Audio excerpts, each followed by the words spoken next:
Fat Los කරන අපේ අයට සැලඩ් එකක් ගෙනාවා. හරිම ලේසියෙන් විනාඩි 5ක් ඇතුළත හදා ගන්න පුළුවන් සැලඩ් එකක්. ඔයාලට මේක සාමාන්‍යයෙන් මීල්ස් දෙකක් අතර ગેප් එකට එහෙම නැත්නම් ස්නැක් එකක් විදියට ඔයාලට පොඩි බඩගින්නක් ආවත් උනත් මේ මීල් එක ට්‍රයි කරලා බලන්න පුළුවන්. අපි බලමු කොහොමද හදාගන්නේ කියලා.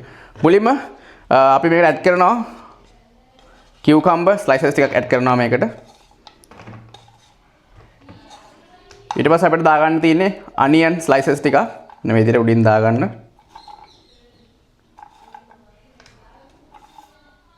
ඊට පස්සේ garlic bits දෙකක් වගේ මම කපාගෙන තියෙනවා. ඒකත් අපි මෙතනින් මේ විදිහට දානවා. ඊට පස්සේ ඔයාලට half lemon වගේ මේකට squeeze කරලා දාන්න පුළුවන්. මේ විදිහට. දාලා ඊට පස්සේ අපි soya sauce පොඩ්ඩක් add කරගන්නවා මේකට. right. ඊට පස්සේ මම add කරන්නේ මෙතනට non fat කොඩ්මලේ non fat yogurt එකක්. yogurt සාමාන්‍යයෙන් ග්‍රෑම් 50ක් 75ක් විතර වඩා දාගන්න පුළුවන්. එහෙම නැත්නම් ඔයාලට Greek yogurt වගේ curd උනත් add කරගන්න පුළුවන් මේකට. add කරලා ඊට පස්සේ අපි මේක shake කරගන්න තියෙන්නේ.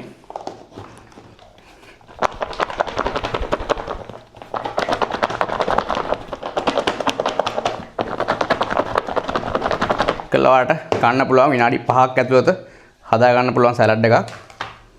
ඔයාලට බලා ගන්න පුළුවන් මේ විදිහට. විනාඩි 5ක් ඔයාලට බඩත් පිරෙනවා. හරිම low calories සලාඩ් එකක් ෆැට් ලොස් කරන අය try කරලා බලන්න.